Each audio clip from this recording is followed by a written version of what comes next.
তারেক রহমানের কড়া হুঁশিয়ারি, বাদ বুলবুল, বাংলাদেশ ক্রিকেটের নতুন সভাপতি মাশরাফি বিন মুর্তজা।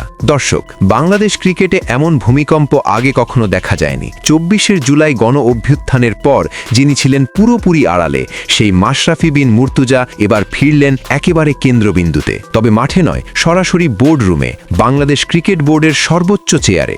একসময় আওয়ামী লীগের সাংসদ সদস্য থাকায় দীর্ঘদিন প্রকাশ্যে দেখা যায়নি মাশরাফিকে। ক্রিকেট প্রেমীদের অনেকেই ভেবেছিলেন হয়তো তার ক্রিকেট অধ্যায় শেষ, কিন্তু রাজনীতি আর ক্রিকেট দুটোতেই চমক যে শেষ হয় না, সেটাই প্রমাণ করলেন নতুন প্রধানমন্ত্রী। শপথ গ্রহণের পরপরই বাংলাদেশ ক্রিকেটে বড় রদবদলের ইঙ্গিত দেন নতুন প্রধানমন্ত্রী। বিসিবিকে দেওয়া হয় কড়া ও স্পষ্ট হুঁশিয়ারি, বাংলাদেশ ক্রিকেটে আর কোনো আপোষ নয়, প্রয়োজন কঠোর সংস্কার। এই হুঁশিয়ারির ফলেই রাতারাতি বদলে যায় বোর্ডের ক্ষমতার মানচিত্র।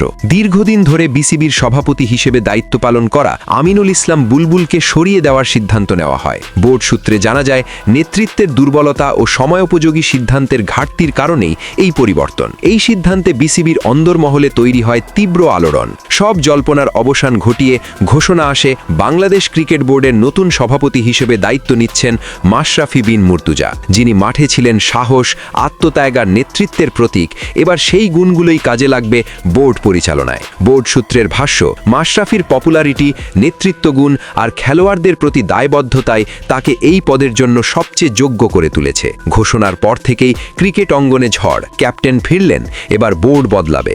মাশরাফি মানেই কঠোর সিদ্ধান্ত, ভক্তদের বিশ্বাস, তার উপস্থিতি মানেই খেলোয়াড় বান্ধব পরিবেশ, শক্ত নেতৃত্ব আর সাহসী সংস্কার। দর্শক, তারেক রহমানের কড়া হুঁশিয়ারি আর ঐতিহাসিক সিদ্ধান্তে বাংলাদেশ ক্রিকেট পেল এক নতুন সভাপতি, এক নতুন দিক নির্দেশনা। এখন প্রশ্ন একটাই, মাঠের মতো বোর্ড রুমেও কি মাশরাফি বিন মুর্তজা বাংলাদেশ ক্রিকেটকে জয়ের পথে নিতে পারবেন? আপনার মতামত কমেন্টে জানান।